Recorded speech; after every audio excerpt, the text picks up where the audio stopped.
Lebih baik pemerintah menyerah dan mengatakan gagal menyelesaikan masalah Papua. Tidak bisa lagi saatnya sekarang kebijakan Jakarta dengan mata Jakarta dan kepentingan Jakarta yang selalu dikedepankan. Berbicaralah dengan rakyat Papua dan mendengar Papua berbicara. Jadi kalau ada orang sedang memperjuangkan hak-haknya, pastor-pastor di Papua dan beberapa pendeta yang memperjuangkan keadilan, yang membela hak-hak masyarakat adat, ini kan dengan segera bisa dicap sebagai OPM.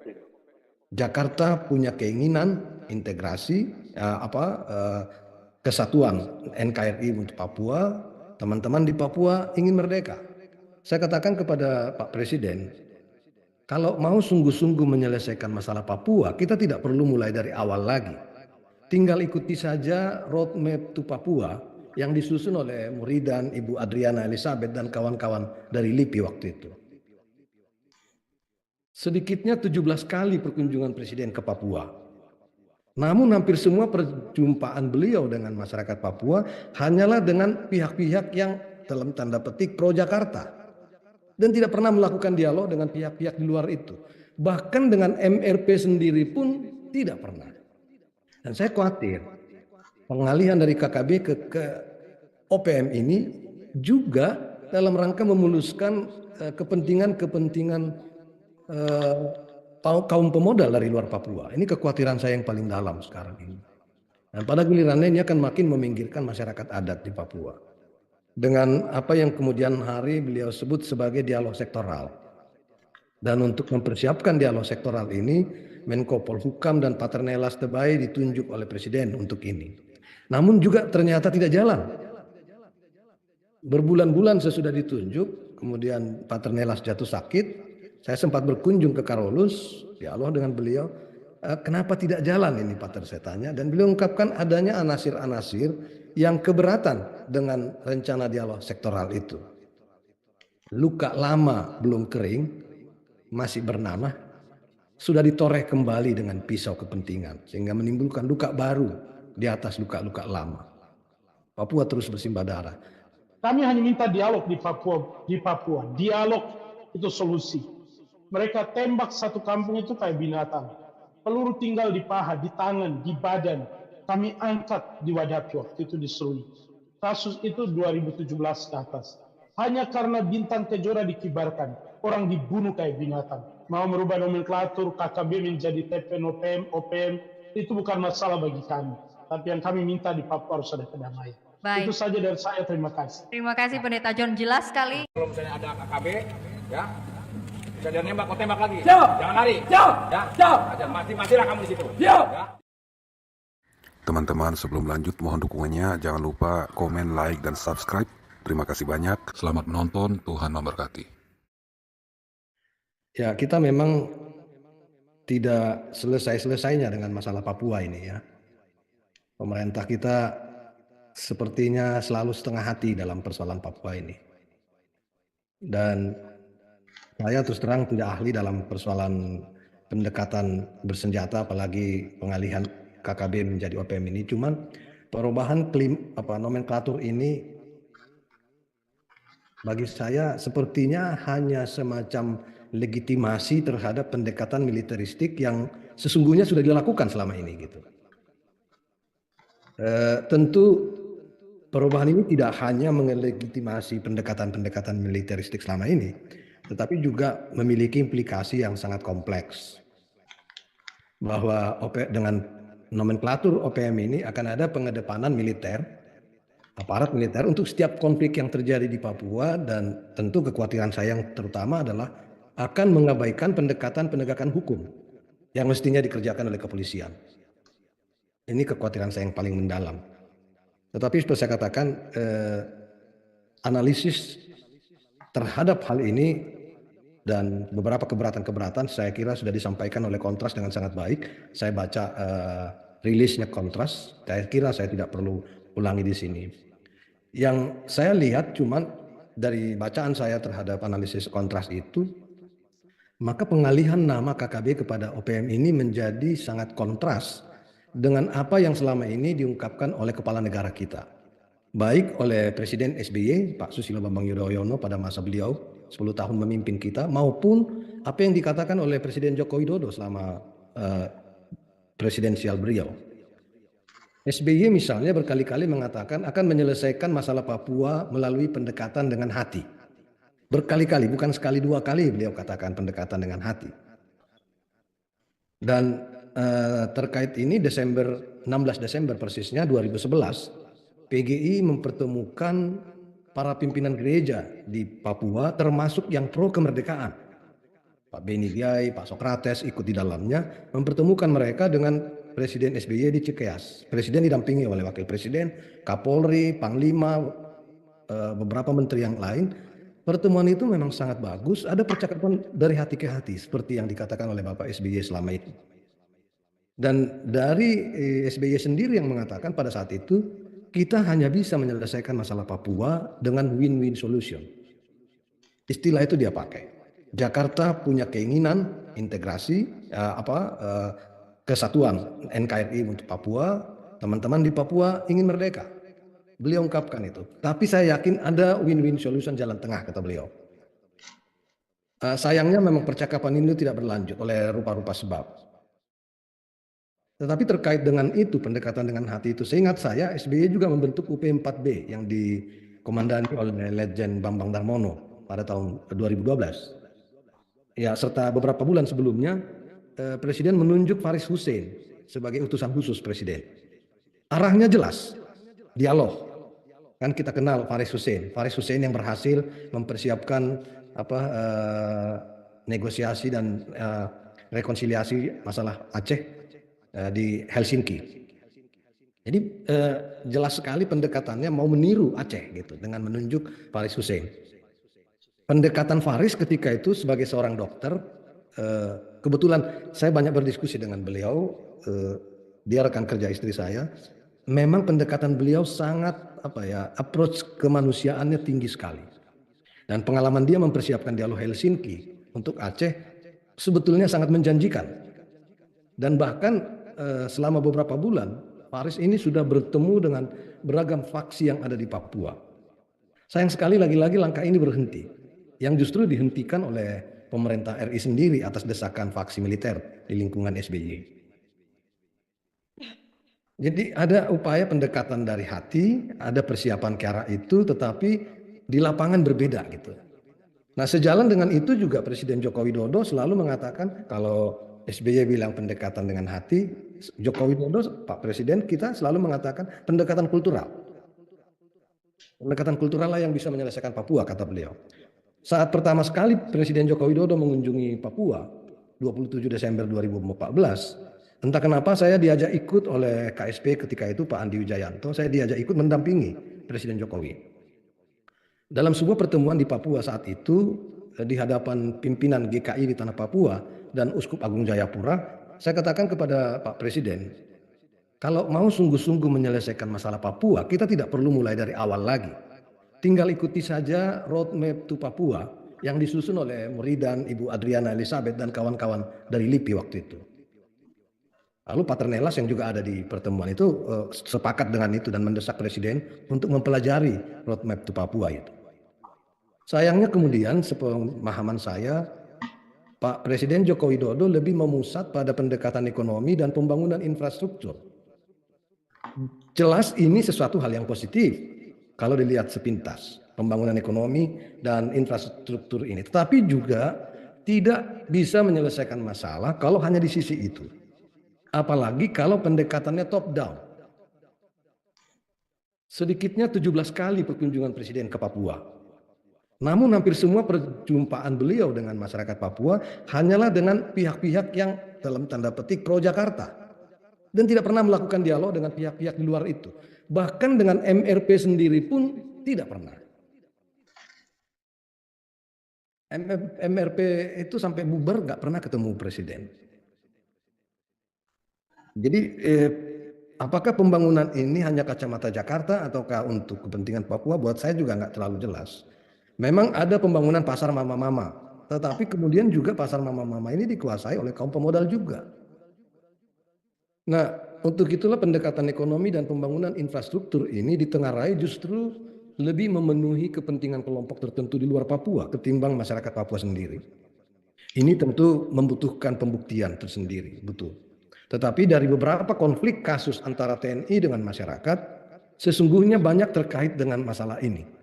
Ketika masyarakat mengungkapkan isi hatinya tentang ketidakadilan agraria, ketika pembangunan jalan yang memotong banyak daerah-daerah yang milik masyarakat adat, dan ternyata ditengarai pembangunan jalan ini lebih memuluskan usaha-usaha tertentu. Dan mungkin saja dalam konflik-konflik seperti ini kelompok separatis membonceng. Dan di sini militer turun tangan. Dan saya khawatir pengalihan dari KKB ke OPM ini juga dalam rangka memuluskan kepentingan-kepentingan kaum pemodal dari luar Papua. Ini kekhawatiran saya yang paling dalam sekarang ini. Dan pada gilirannya ini akan makin meminggirkan masyarakat adat di Papua. Pendekatan kultural yang disebutkan oleh Presiden Joko Widodo tadi memang sempat hendak diimplementasikan dengan apa yang kemudian hari beliau sebut sebagai dialog sektoral. Dan untuk mempersiapkan dialog sektoral ini, Menko Polhukam dan Paternelas Tebay ditunjuk oleh Presiden untuk ini. Namun juga ternyata tidak jalan. Berbulan-bulan sesudah ditunjuk, kemudian Paternelas jatuh sakit, saya sempat berkunjung ke Karolus, dialog dengan beliau, kenapa tidak jalan ini Pater, saya tanya, dan beliau ungkapkan adanya anasir-anasir yang keberatan dengan rencana dialog sektoral itu. Saya bertanya siapa yang keberatan itu, beliau hanya tersenyum. Sayang, saya sampai sekarang, sampai beliau wafat, saya tidak mendapatkan informasi apa-apa, hanya tersenyum saja beliau. Nah ini yang kemudian kita lihat, itu yang saya sebut tadi, kekhawatiran saya, pendekatan militeristik ini apakah akan menguntungkan buat masyarakat Papua atau ini hanya uji coba seperti selama ini yang lebih banyak menimbulkan korban-korban di lingkungan masyarakat. Bagi PGI, masalah Papua yang terutama adalah pergumulan kemanusiaan yang terus-menerus berlangsung dari tahun ke tahun, rentetan peristiwa kekerasan yang tidak pernah berhenti, korban berjatuhan terus, sampai kalau saya istilahkan ini Papua ini bersimbah darah yang tidak ada henti-hentinya. Saya memakai istilah luka lama belum kering, masih bernanah, sudah ditoreh kembali dengan pisau kepentingan sehingga menimbulkan luka baru di atas luka-luka lama. Ketidakadilan dan pelecehan terhadap hak asasi manusia di Papua, khususnya untuk orang asli Papua, terus terjadi hingga hari ini. Papua terus bersimbah darah. Concern PGI di sana. Pengalihan isu, pengalihan dan perubahan nomenklatur, apapun itu semuanya, hendaknya menurut saya lebih baik pemerintah menyerah dan mengatakan gagal menyelesaikan masalah Papua. Sudah bertahun-tahun korban jatuh terus, dan katakan pemerintah gagal, dan dengan kerendahan hati mengajak semua pihak yang berkepentingan dengan Papua untuk duduk bersama. Jadi Jakarta sentris tidak bisa dipertahankan lagi. Tidak bisa lagi saatnya sekarang kebijakan Jakarta dengan mata Jakarta dan kepentingan Jakarta yang selalu dikedepankan. Saya kira kita harus kembali ke pendekatan yang dilakukan oleh Gus Dur. Berbicaralah dengan rakyat Papua dan mendengar Papua berbicara. Itu sebabnya Papua sangat menghormati Gus Dur sampai saat ini. Karena bagi mereka Papua lah yang Gus Dur lah yang mendengar jerit hati Papua. Papua adalah Indonesia dan Indonesia adalah Papua. Olehnya sekali lagi bagi saya yang terpenting adalah bagaimana semua pihak duduk bersama dan pemerintah ada kerendahan hati untuk mengatakan ayo kita mau bikin apa untuk Papua. Ketimbang selalu menyusun agendanya sendiri tanpa mendengar Papua. Jadi kalau ada orang sedang memperjuangkan hak-haknya, pastor-pastor di Papua dan beberapa pendeta yang memperjuangkan keadilan, yang membela hak-hak masyarakat adat, ini kan dengan segera bisa dicap sebagai OPM. Itu memang bukan hal baru, stigmatisasi ini bukan hal yang baru, bukan dari dulu, tapi stigmatisasi ini bisa makin menjadi gitu. Nah, itu aja kekhawatiran saya.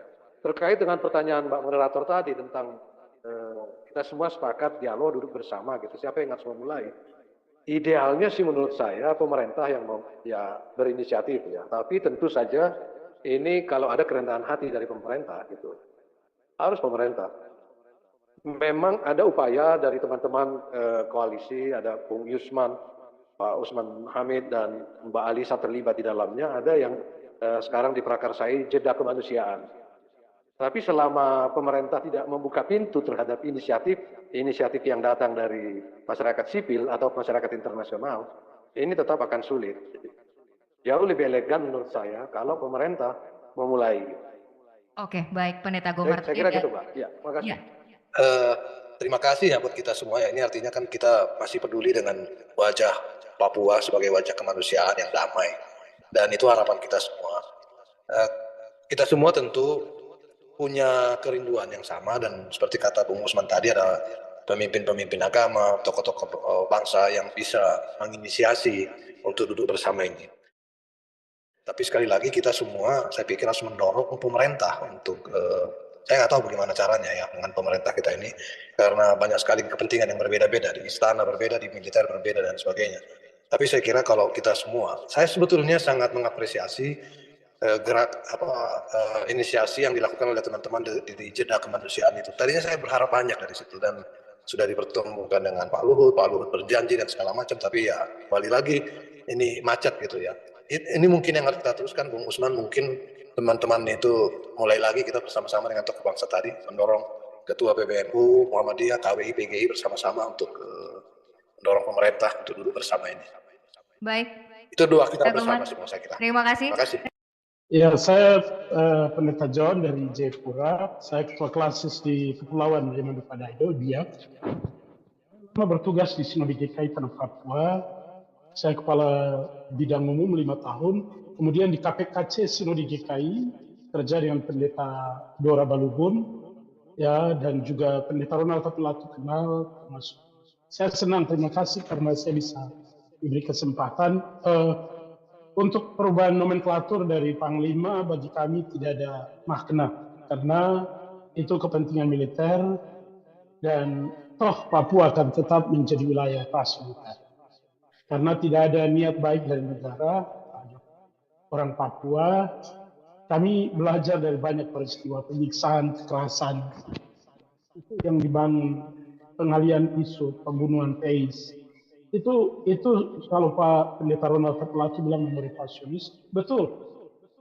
Apapun yang mau dilakukan, saya sebagai pendeta yang dulu juga aktivis, turun jalan dari Senat Mahasiswa, Ketua BEM, di STT GKI, ya saya tidak pernah percaya apapun juga yang mau dilakukan oleh negara. Karena apa? Tidak ada niat baik seperti yang tadi. Terima kasih karena Ibu Kekasih yang pernah kerja untuk LIPI luar biasa, Ibu. Saya senang sekali lihat Ibu hari ini. Ibu tetap kuat ya. Bu Elizabeth, terima kasih karena saya percaya Ibu diberkati oleh Tuhan luar biasa. Ya. Senang sekali lihat bahwa hari ini ada dialog yang bagus. Bagi saya ini sebuah perubahan yang dilakukan oleh Panglima untuk menjas semua orang, semua komponen.